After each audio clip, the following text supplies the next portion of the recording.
Aujourd'hui, 1er janvier 1963, notre monnaie nationale retrouve son appellation traditionnelle, celle de franc. Pourquoi cette mesure?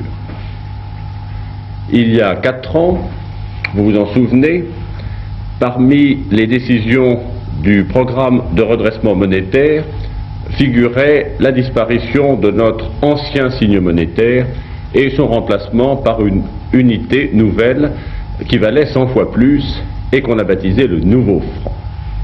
Depuis 4 ans, nous avons donc utilisé le nouveau franc comme monnaie nationale, mais beaucoup d'entre vous, moi aussi, ont continué à se servir de l'appellation d'ancien franc.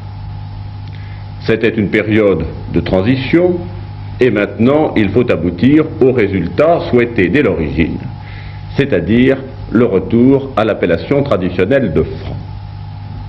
Qu'est-ce que cela signifie pratiquement?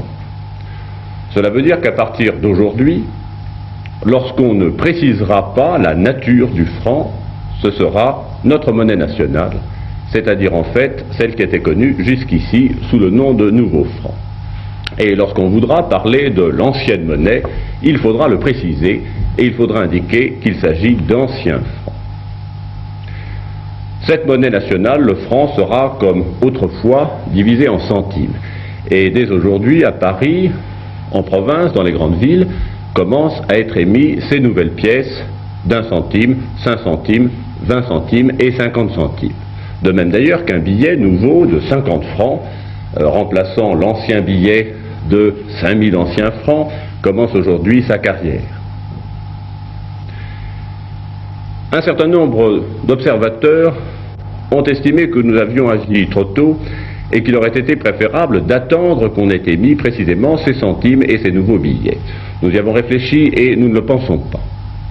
Parce que si on avait procédé autrement, on aurait baptisé ces nouveaux signes, ces nouveaux billets des anciens noms.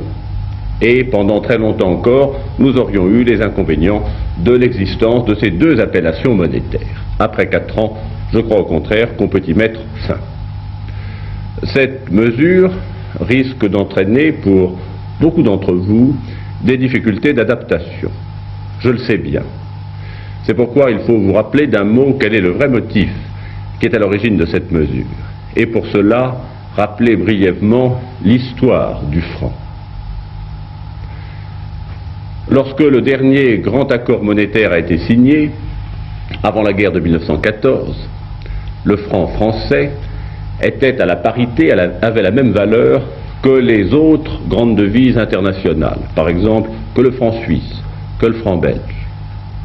Beaucoup d'événements ont passé, la valeur de notre monnaie s'est amenuisée et elle était devenue ce signe, cette unité monétaire faible qui circulait jusqu'en 1958.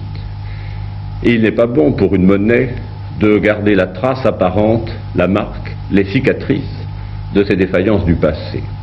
Nous le savons très bien lorsque nous comparons nous-mêmes notre monnaie à celle de pays qui ont des unités plus faibles que la nôtre, puisque le franc désormais est une monnaie solide, est une monnaie stable. Elle a le droit d'être mesurée non pas en centimètres, mais en mètres, comme les autres grandes monnaies du monde. Nous sommes aujourd'hui à la saison des vœux. Et je souhaite à ce franc une vie longue, sans défaillance, sans accident, qui lui permette de remplir vis-à-vis de tous sa double fonction. D'abord celle d'être l'instrument de mesure de la valeur, et au premier rang l'instrument de mesure solide du gain du travail, et aussi de garder intacte chez vous, pendant longtemps, la valeur qu'il avait le jour où vous l'avez gagné. Bonne année.